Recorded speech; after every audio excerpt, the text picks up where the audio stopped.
Okay, so as I said, over the next couple of class periods, we're going to be engaging in a laboratory that involves the process of solubility, the making of solutions, and a particular type of chemical reaction called a precipitation reaction. And we'll explain all of these things. But one of the purposes of the pre-lab is to make sure that you understand the process of dissolving and why it happens, how it happens, what is it about the things that are involved in the process of dissolving that allow the dissolving to occur, and then why we might get something that precipitates out of solution. When you think of the word precipitation, what do you normally think of? Rain. Think of rain, don't you? And the idea is that something is falling out of the sky when it precipitates. There's rain that's falling out of the sky. And what's going to happen is that when we mix some of these solutions together, solid particles are going to fall out of the solution. It'll be as if they just precipitate out like rain coming out of the clouds. And we want to know why these things happen. So you're already aware that there are a lot of things that dissolve in water. You almost certainly have dissolved things in liquids before, sugar in coffee, or chocolate powder in milk, or other things like that. You probably made salt water for some reason or other. You may have even made crystals. When you were a kid, you dissolved stuff in water to create a supersaturated solution, and then you let it evaporate, and you get these pretty crystals that form when you allow that to happen. And you're aware that if you add enough stuff, eventually no more is going to dissolve, and then you'll see the remainder of the stuff that doesn't dissolve sitting in the bottom of the container. Okay? And no matter how hard you try to make it dissolve, the rest of it just won't dissolve. So there's no amount of stirring or additional shaking or anything like that that you can apply to this that will allow that other stuff to dissolve. Okay? So suppose you have 100 milliliters of water and you're trying to dissolve the maximum amount of salt that you can, and you find out that 38 grams of salt is all that you can dissolve before it stops dissolving if you add any more. And after 38 grams, it sits there and accumulates in the bottom of the container. Which of the substances in this case is the solute? If I'm dissolving salt, which is the solute? Yeah.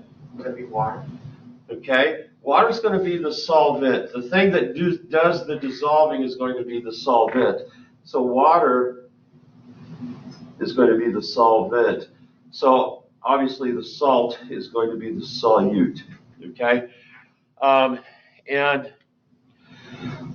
eventually you'll come to remember which is which. I don't have any good way to clue you into which is which. The solvent does the dissolving. The solute is the thing that gets dissolved. What do we call the maximum amount of substance that will dissolve in a certain amount of water?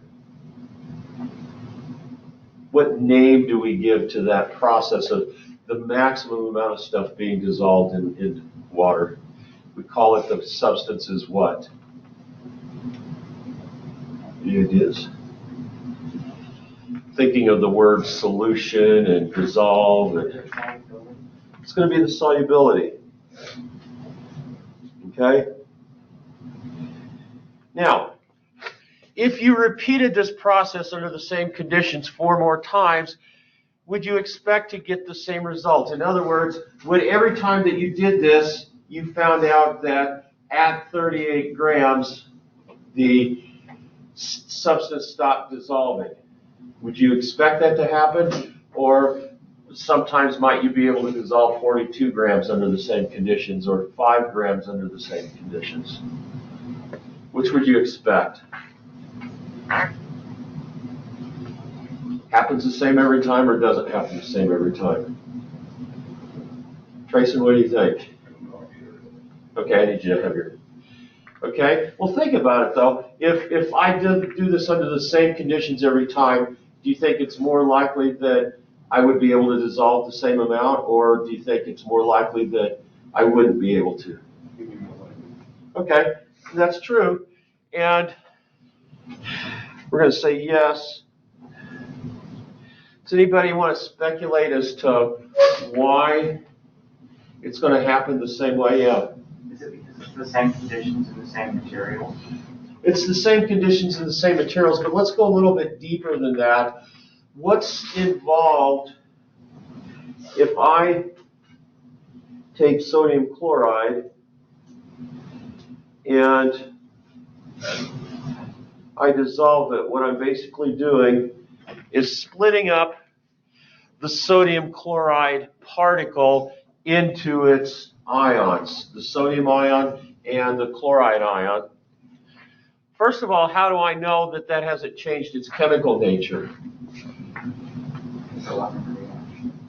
Okay, it's not a reaction, sort of, but what happens if I taste salt before I dissolve it and then taste the salt water after I dissolve it? It tastes pretty much the same. It's the same, right?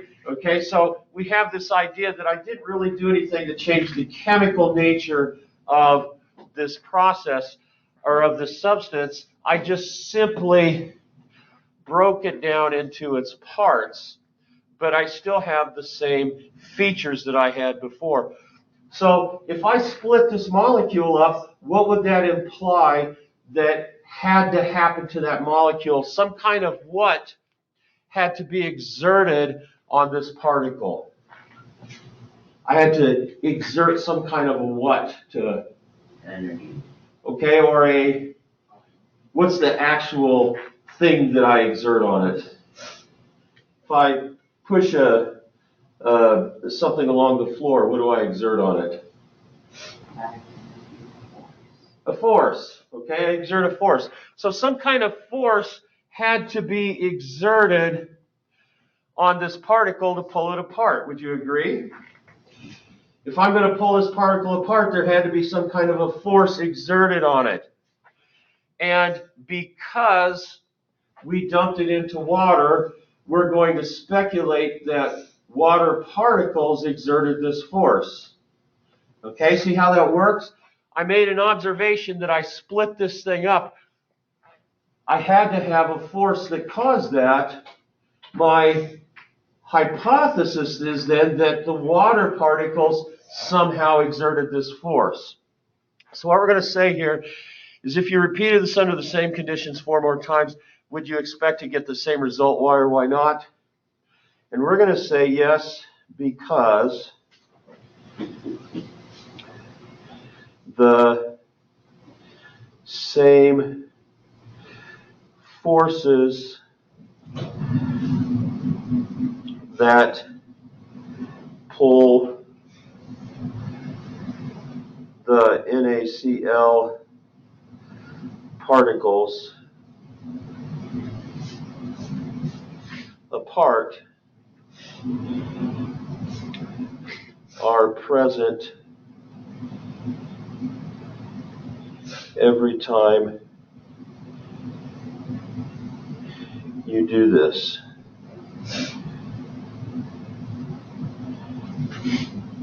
Okay, now this might seem like a subtle point.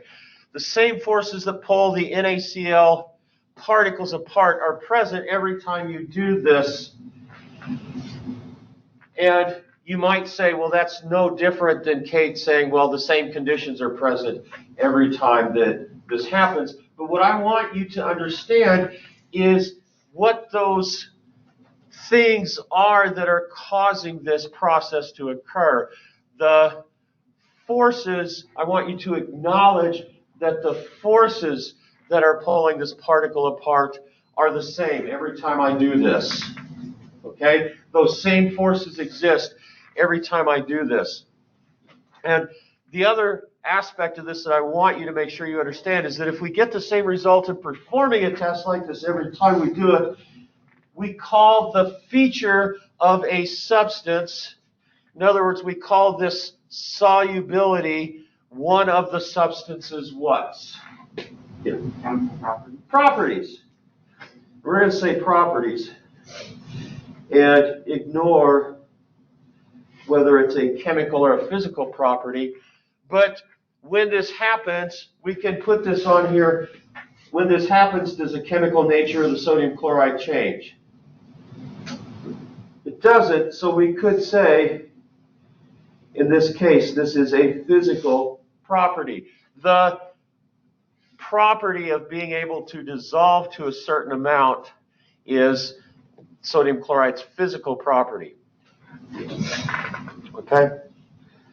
Now, solubility is a property of any substance. For each substance, only a certain amount will dissolve in water before no more will, and it will always be that amount. It will always be that amount that dissolves.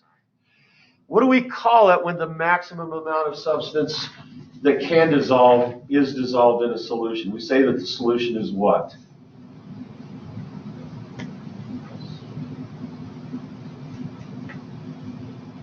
I'm an old man, I can't hear. We say that the solution is what? It's solved. It's dissolved, okay? No, it's solved. It's solved? Yeah. S-O-L-V-E-D, solved? Yeah. Okay, that would be a good word, okay? We have another word that we use, some other word that means it's at its capacity. Maximum. Okay, another word that means that it's at its capacity. I'm sure you've heard the word, we call it saturated. We say that the solution is saturated. I can't create any more of this. And hopefully that implies to you is that at that point, the forces that are pulling the sodium and the chloride apart no longer can do that. I don't have the ability now to pull any more apart. I've used up all of that capability, all of that force to pull these things apart. Now, I'm not sure why I put 3 lines here, because you really only need one to answer this next question. Is there some way for me to know how much of a substance will dissolve in water before I actually do the test? Is there some way to know how much substance will dissolve in water? Yes, yeah. What would that be? Equations? Yeah. Okay. How else might I be able to know how much stuff will dissolve in water before I actually try it? If you wanted to find out how many grams of sodium chloride would dissolve in 100 grams of water, what would you do? Okay? What else might you do? In this day and age of computers, you might Look it up. You might Google it, right? Okay? So, is there some way for us to know? Yes. Look it up in a reference. Look it up in a reference. Okay? Doesn't matter where it is. When I was in high school and college, we had this large volume, this huge book about this thick that you had to flip through and find out what these things were. Now we've got Google. So here's what I'd like you to do. Either on your phones, or you can grab a Chromebook if you want. I need you to go to this particular link here, and it's also in your notes, so you don't have to be able to see it with 100% clarity up here. But go to this link and find the solubility information for sodium chloride and answer this question: how does the table say that solubility is measured? I want to know how solubility is measured. What units or what measure of solubility do we have?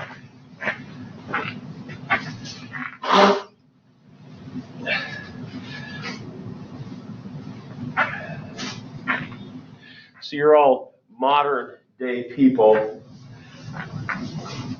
Google is something that we go to right away when we want to find things out like this, or if we know the website, we'll just go there. But if I was at home and I was trying to answer this question when I was a kid, I would have had to have gone to a college library, and I didn't have one near me, so it wouldn't have made any difference, and found this reference and looked it up in there. It would have taken me hours to find this information out. I'll just, because I wanted you to have the experience of going and finding it yourself, I asked you to do this, but this is what you should find when you get there. Has anybody got that? You looking at that? Is that what you've got right now, Cameron? Okay, so there's some words up here.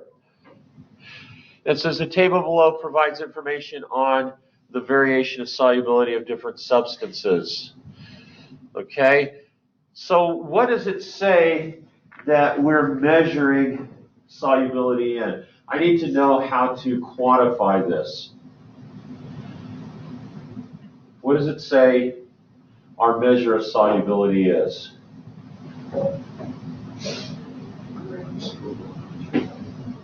Okay, grams per 100 milliliters of water. Okay, so let's put that in our notes here. Grams per 100 milliliters of water. It's important information for me to know, because now that I know this, I have a way to investigate this in the laboratory. Grams per 100 milliliters of water. Now, one thing that you're probably not aware of,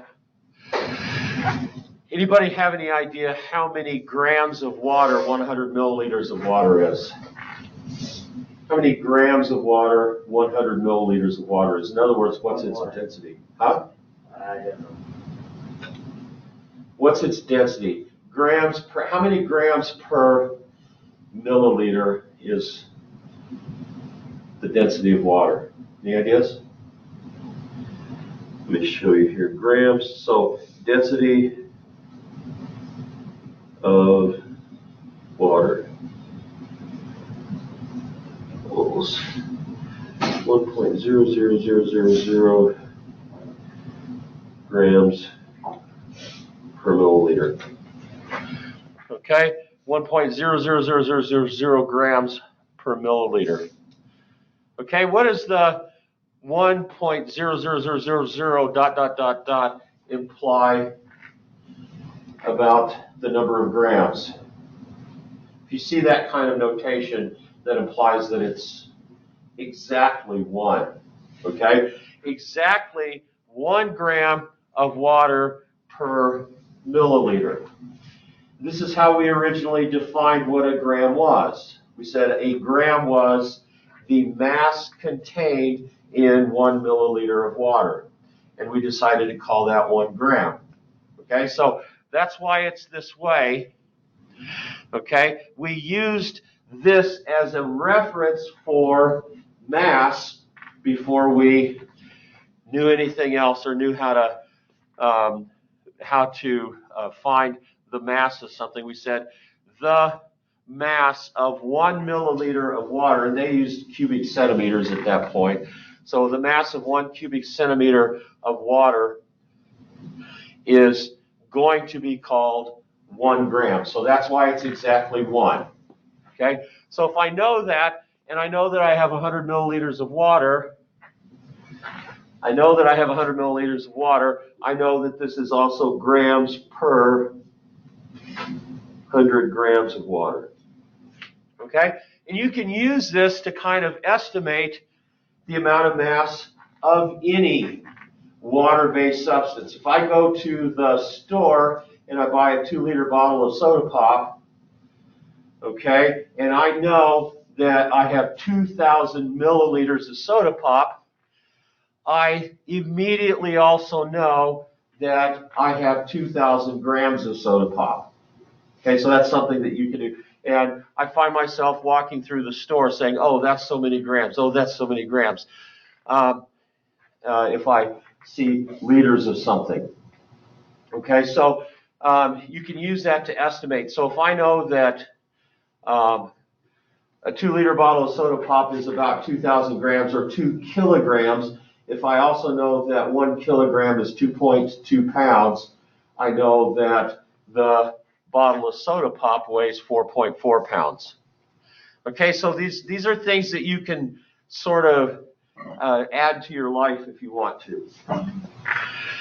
So let's see if this information is accurate. I have 100 milliliters. We're going to have 100 milliliters of water. And I'm going to change this. I don't want sodium chloride because it didn't work as well as I wanted it to. Let's say potassium nitrate.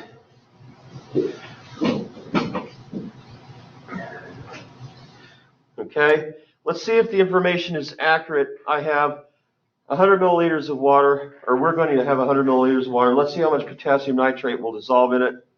And we're going to start with 30 grams. Okay, we're going to start with 30 grams of this, and we'll see what happens at that point. Okay, so what I want you all to do, we have 1, 2, 3, 4, 5, 6, 7 tables here. So one of you with one, combined with another with one. And I've got 6 containers here. And I want, does anybody have any idea what we call these? We'll have a, what? No, this is a beaker. Same diameter mouth as it is to the rest of it. When I have something that tapers like this in kind of a cone shape, this is called an Erlenmeyer Flask. Okay, so we've got 250 ml Erlenmeyer flasks, and they've got markings on here for approximate volumes. And we're going to put approximately 100 milliliters of water in here. And you're going to measure out on this little scale here 30 grams of potassium nitrate. And you're going to, where did I put my little white papers? You're going to see, let's find out what to see first. Let's look up potassium nitrate on your, if you still have your table up, look up potassium nitrate, and it has a little thing where you can go to P for potassium and scroll down. And notice that we have solubility at 0 degrees, 10 degrees, 20 degrees, 30 degrees, 40 degrees. What's about room temperature? So it's about 27 degrees, right? It's probably a little colder than that in here. So it's somewhere between 20 and 30 degrees Celsius in here. And if I look up potassium nitrate,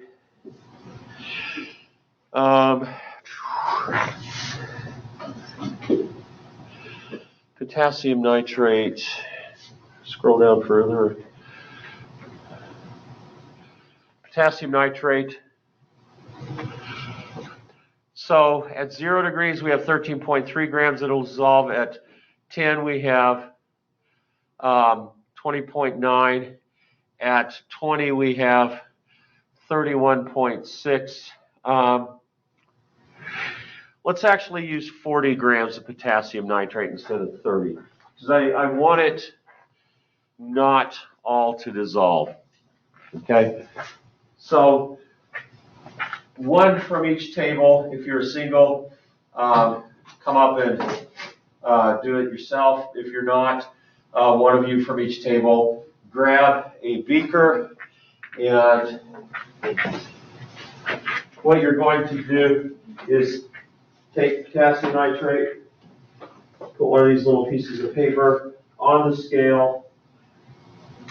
The scale is on, and make sure that there's a little button on the right-hand side with a big T on it, and that stands for tare, T-A-R-E. not tear like rip paper, but tear, which means to zero it with something on it like this piece of paper.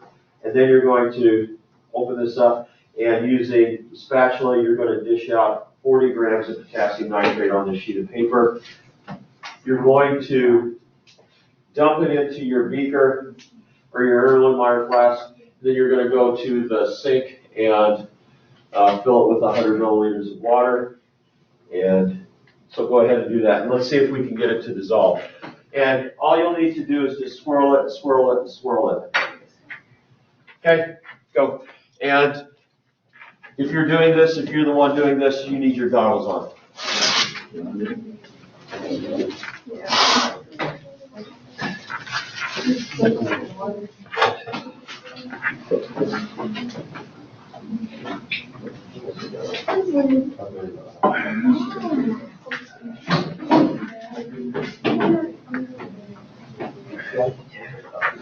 It works best if you hold it almost completely flat.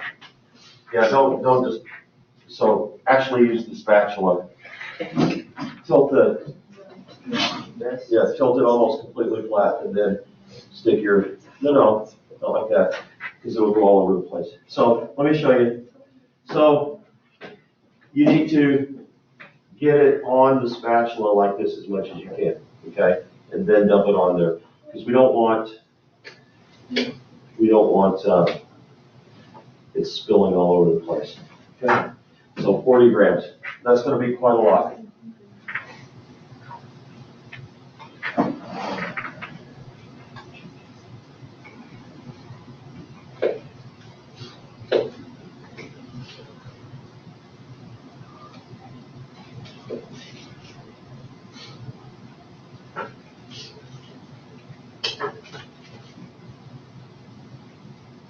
And try to have the lip of the container as close to the page as you can when you pull it out.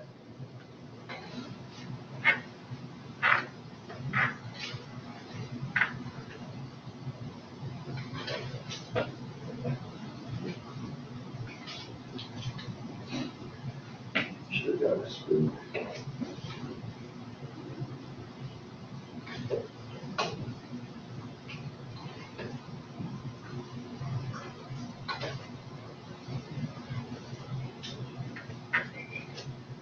Okay, so we don't want to go over 40, but just don't touch it. So just take the edges of the page then, and you're going to hold it up like that. And you're going to try to get it into the Erlenmeyer Flask without spilling any.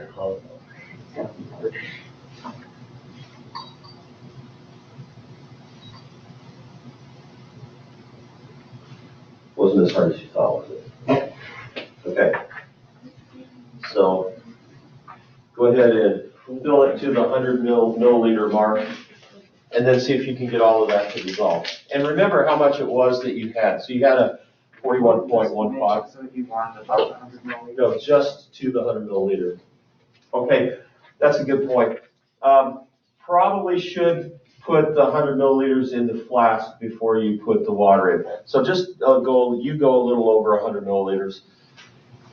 Just make an estimate of.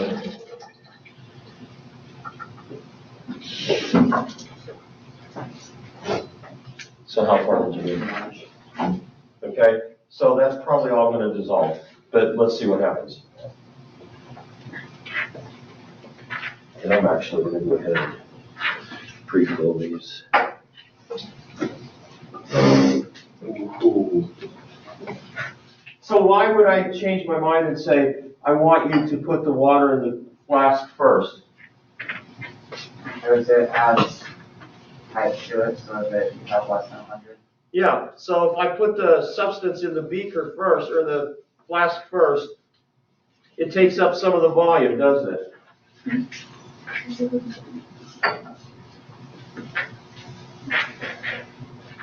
So you need to start swirling it to try to dissolve it.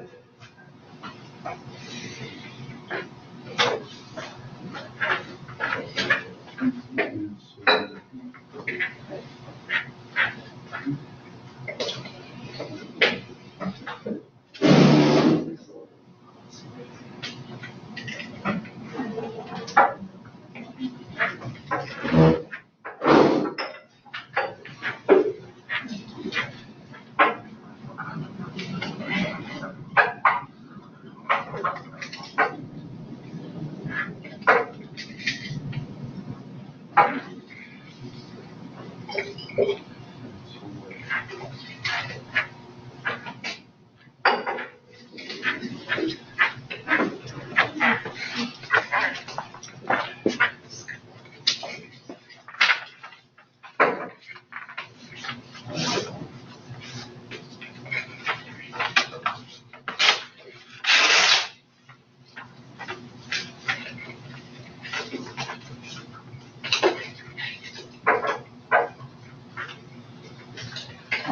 Yeah. I think it might still work because there was 41 instead of 40. Well, a lot of it will dissolve it. Maybe not all of it, I hope. A little bit. So, oh, wow. So, do it like that. I feel what's going on in the container. Is that Cold. Is that colder than it was before you started? The water wasn't that cold, was it? No way. So you made another observation. Notice that as you're dissolving this, the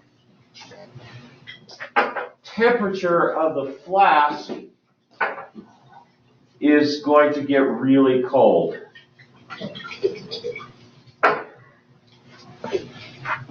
So as you're starting to get cold, Devin? Yeah, we got evaporation too. Okay, so there's a little bit of condensation of the water on the sides of the container. Yeah. How long will this take? It shouldn't take, if you are vigorous with your agitation, it should dissolve mostly pretty quickly because potassium nitrate is pretty soluble.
Okay, by the way, as we have chemicals in here, we shouldn't have anything that we can ingest in our table, so I'll need you to put that in your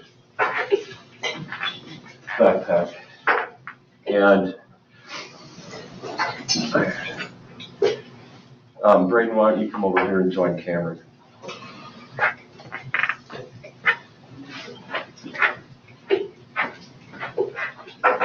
I'm surprised that it wasn't yet.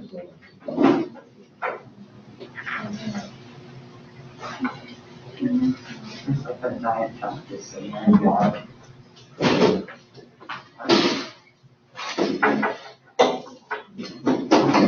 Okay, well, we're probably not going to get much more of that to dissolve it. Should we add more water? No, we're not going to add more water. Because we've got a different possibility here. So as we're doing this, it's looking like some of this is not dissolving. So it's just sitting there on the bottom. And one way to really tell whether something's dissolving or not is to actually kind of hold it up as you're swirling it, and you can see what's on the bottom of the container not dissolving. And so what we're going to do is we have another thought here. If if I look at my notes again, we've said that increased vigor in stirring or mixing won't increase the amount of substance that dissolves. But what does the table suggest that will cause an increase in the amount of substance that will dissolve? Yeah. We're going to increase the temperature, right? We're going to increase the temperature. And hopefully it makes sense that we've said, since this process of dissolving involves some kind of force ripping these molecules apart, right? We're ripping these molecules apart. And in this case, instead of sodium chloride, we're ripping the potassium ion from the nitrate ion, right? We're ripping those two apart. What's heating it up going to do as far as whatever that force might be? Stick them together. It's going to stick them together? I'm saying that it's going to increase the dissolving. If I heat it up, might I not increase the force that's ripping them apart? I'm going to increase the force that's ripping them apart. Shaking it and stirring it isn't going to do that. I need to actually heat this up, and that's going to increase the amount of force related to pulling these things apart. Okay? So what we're saying here is that the table suggests increase the temperature.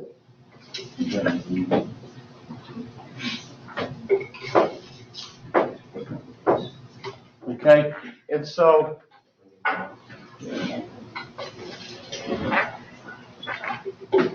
we've had enough of an opportunity to see that shaking this up or stirring this is not going to increase the solubility. We're still going to go through this. We're going to see what heating this up does. So I've got a heating plate here, a hot plate here. Don't trip over the cord, please. So what we're going to do is, and Jackie, I'll let you guys swirl it around a little bit before you put it on the hot plate. And actually I'm going to need a second hot plate, right?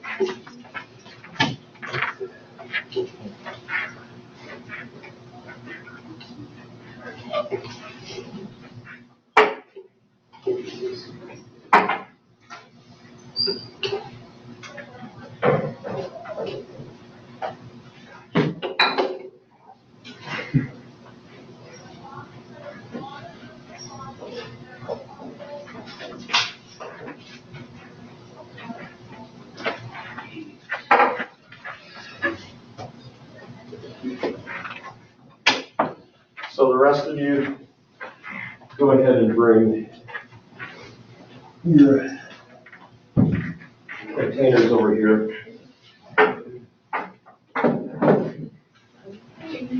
And set the containers on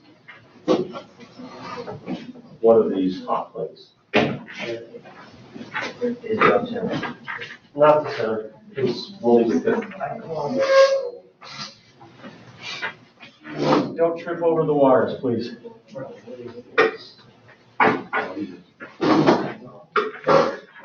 Feel how cold that's getting, Ashley?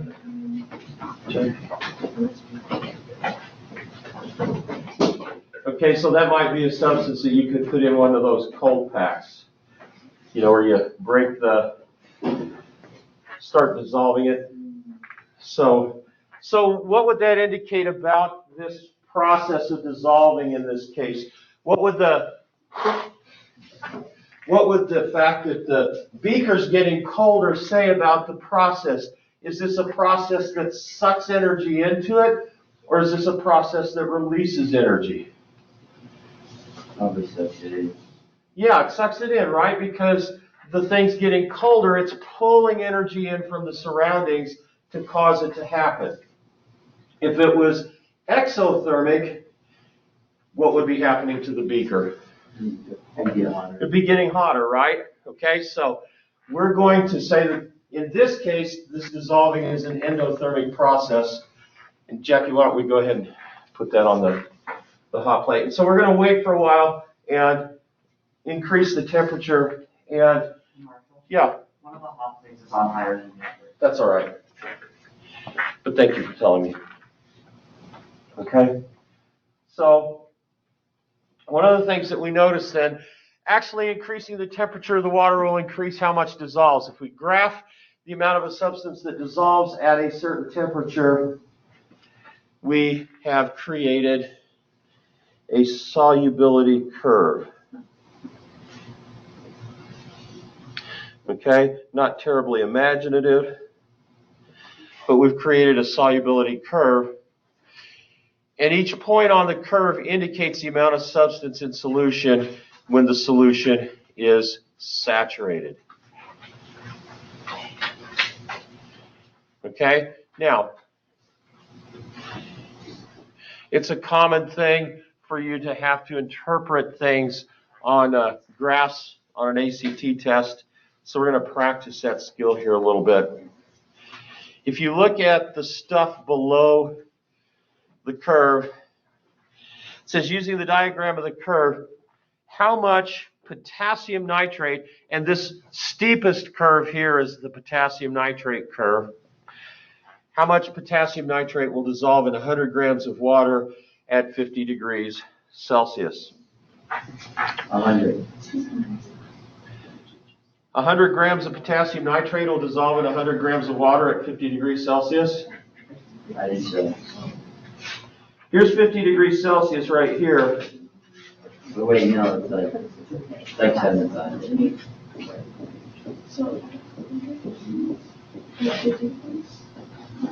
So right there would be where my 50 degrees intersects my potassium nitrate line, right? So this is exactly like something you might see on an ACT test where you're asked to make some kind of an interpretation. And I'm going to say that it's, so it's between 50 and 75, right? Yeah. So there's 50 and there's 75. You said, yeah. So about 70? 72. You're going to say 72? Yeah, I call it. Okay, we're calling it at 72 grams per 100 grams of water. Okay, so 72 grams per 100 grams of water. Okay, so if we put 40 grams of potassium nitrate in there, if I heat this up to at least 50 degrees, that should easily dissolve all of that 40 grams, right? Okay, so we'll see if that happens. And I know this is small, but you can read it in your notes. Note that in this graph, two other substances are also depicted. And we're talking about potassium nitrate, so cross that out and put NaCl. Or, yeah, because that's actually the other one that's depicted. Now, how is the shape of their curves different? And what does this say about how temperature affects the solubility of different substances? Okay, so here's the curve for NaCl, here's the curve for potassium nitrate, and here's the curve for sodium nitrate. So what's one thing we can say about how temperature affects the solubility? It increases the temperature. Okay, so increased temperature. Let me just expand that a little. Increased temperature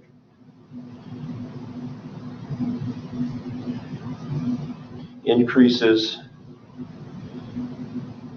solubility.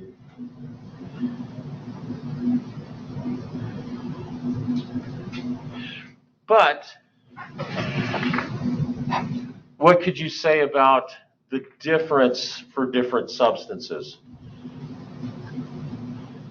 Increased temperature increases solubility by what amounts for different substances? A lot to Okay, or just different amounts? So we're just going to say increased temperature increases solubility by different amounts for different substances.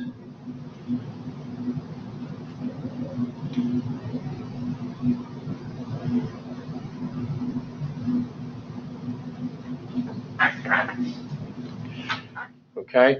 Increased temperature increases solubility by different amounts for different substances. So that would imply that I'm going to have to, if I want to know for a particular substance, I'm going to have to go look it up, right? Because there's no way for me to actually predict how temperature increase is going to affect different substances. I have to look it up.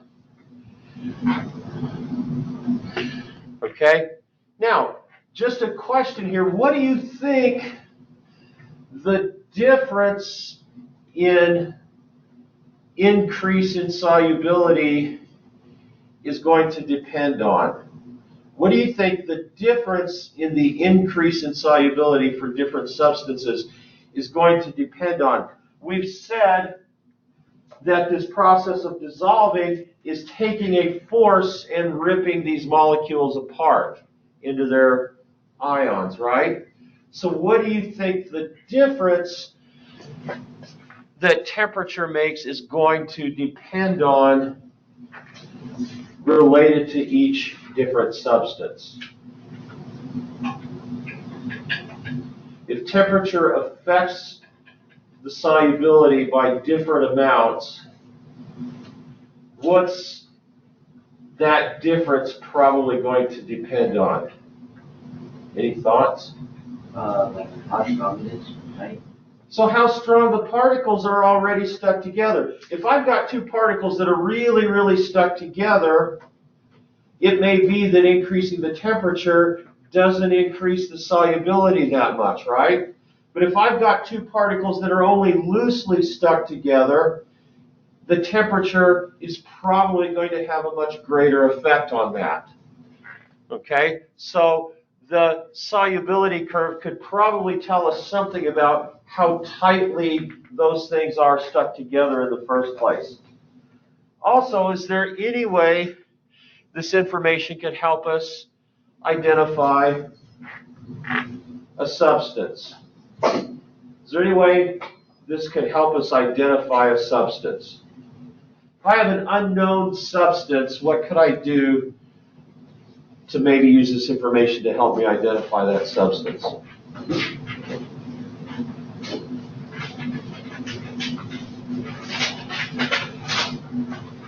If I took it and created a solubility curve for the unknown substance, what could I do? See what matches it. Okay, I could compare curve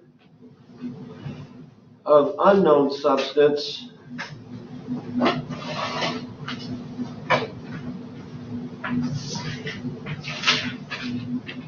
with curves of known substance.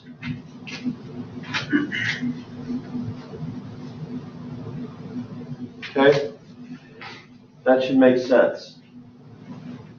Okay, I can compare the curves of unknown substances with curves of known substances and see if they match. Let me grab some.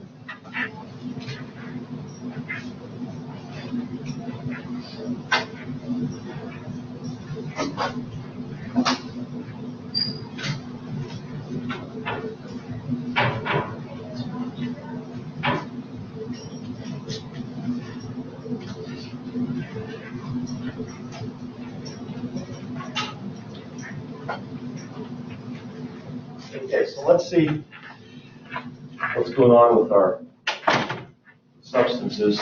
Obviously, you're not going to be able to pick these up with your bare hands. But what I want you to do, and again, you can only do this with goggles on. I'm breaking the rules here. I want you to come and hopefully you remember which one was yours. Put a glove on, and it doesn't have to be the same person. Put a glove on and see if you can get the rest of that to dissolve.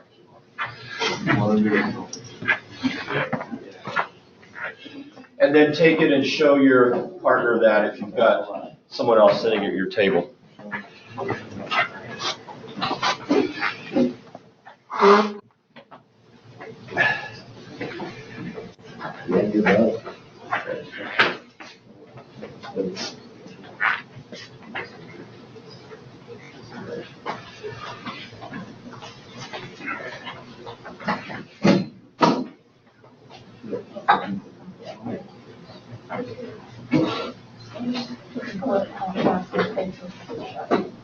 It's just water. And magically it all dissolves, right?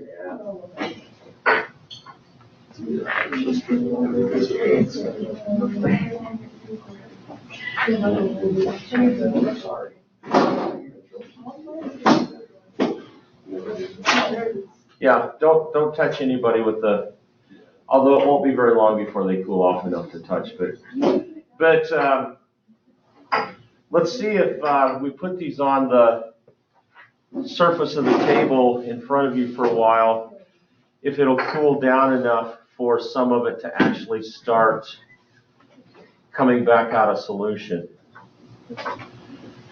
Okay, so if it gets below a certain temperature, we should start seeing some of it undissolve. And that's the idea of precipitation. It undissolves. Okay, so let's look at a little bit more of the the curves a little bit here. If you locate the point representing 80 grams of potassium nitrate and 100 grams of water at 60 degrees, is this point on, above, or below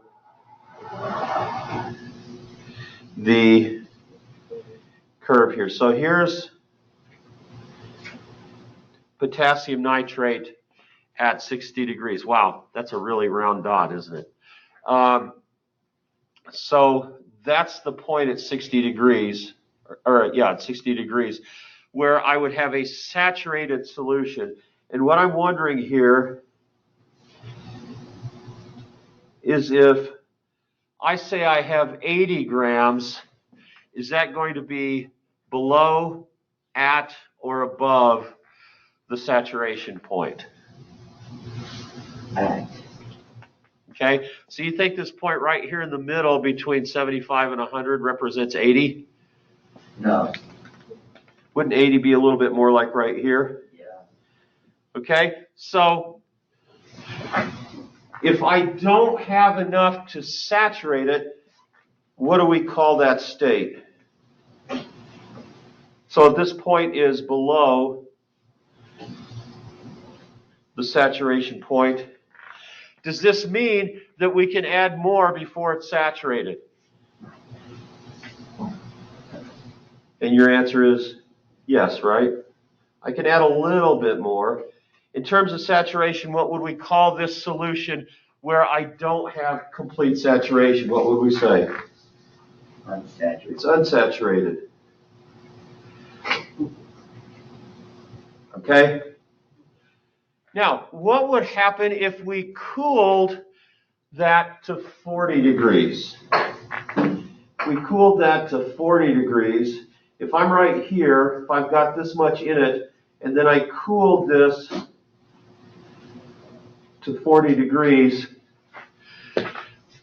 now I would have more in the solution than it could stay, that could stay dissolved. So what do you think is going to happen to this extra stuff? What did we just say that we would see?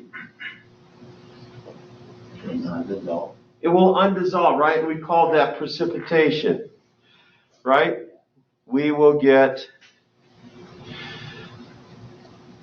precipitation.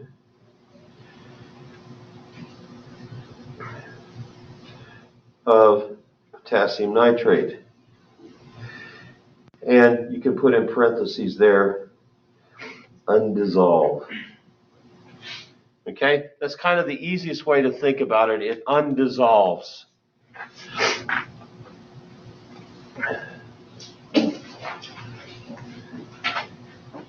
Now, you may or may not be aware of this, But sometimes if you treat the solution carefully enough, you may be able to cool it to below its saturation point without crystals coming out of solution.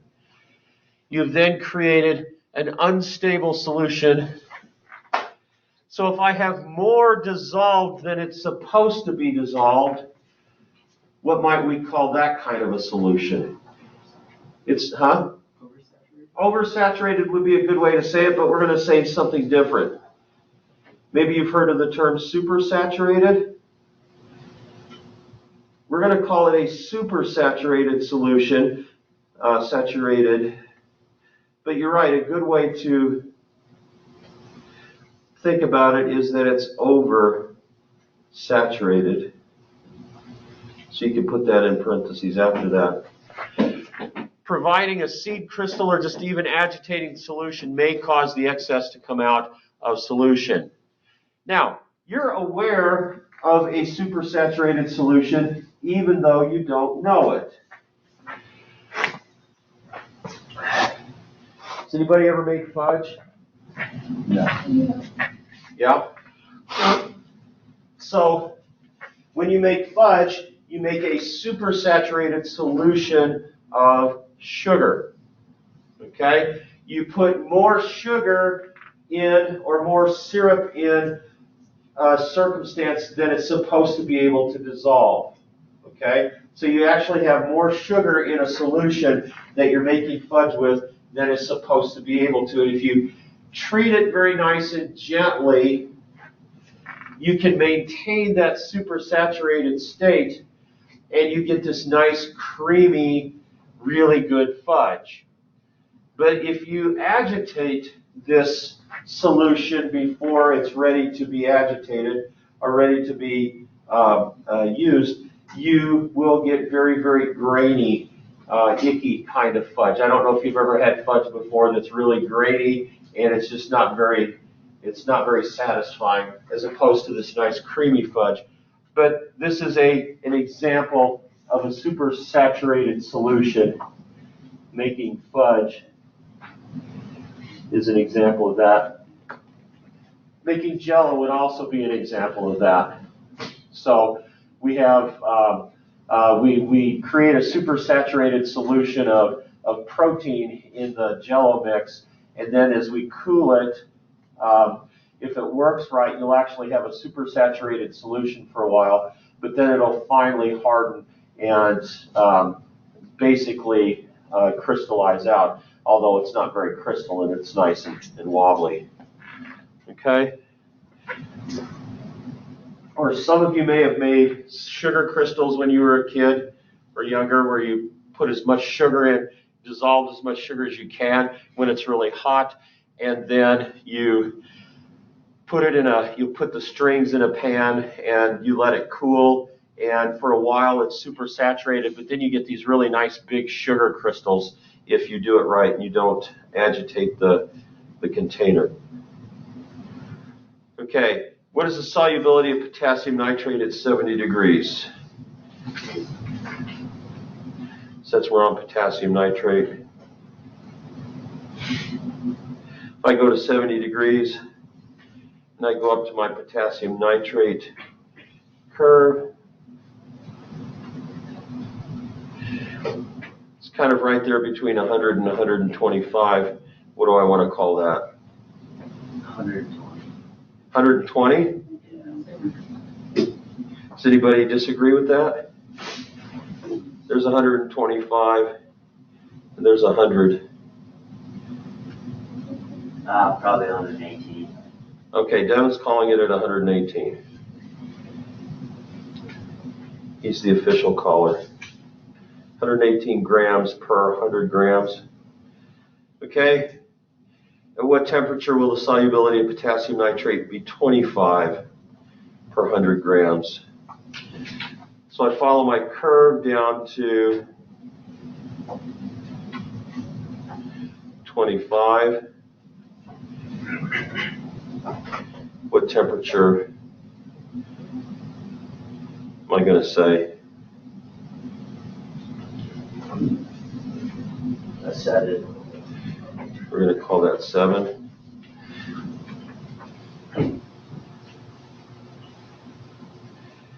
Okay, how much potassium nitrate will dissolve in 150 grams of water at 40 degrees Celsius? Now recognize we're saying this is how much will dissolve in 100 grams.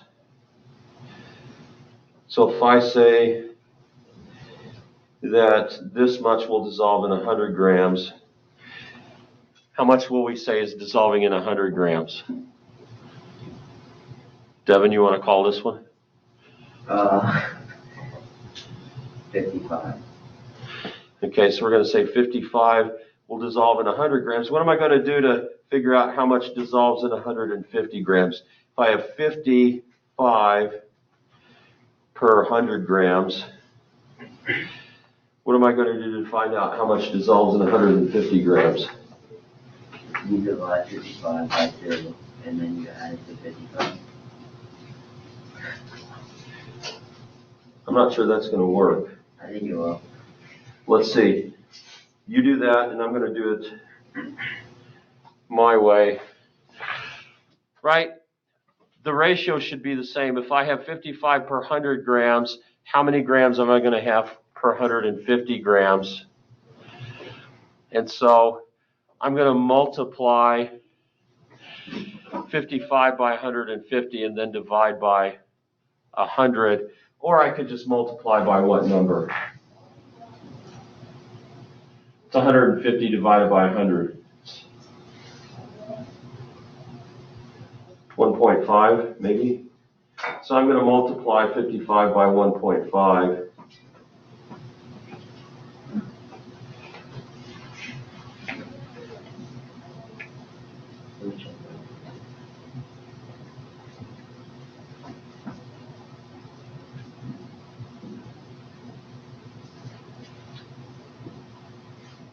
Can somebody do that for me? What? 55 by 1.5? Divide by 1.5? No, multiply 55 by 1.5. 82.5. That's what he got. That's literally what I got. Okay, so what did you do? You do 55 divided by 2, and then you add it to 55. Oh, okay. Okay, I guess that will work. Just a genius. You are. What can I say? A very humble genius. Just kidding.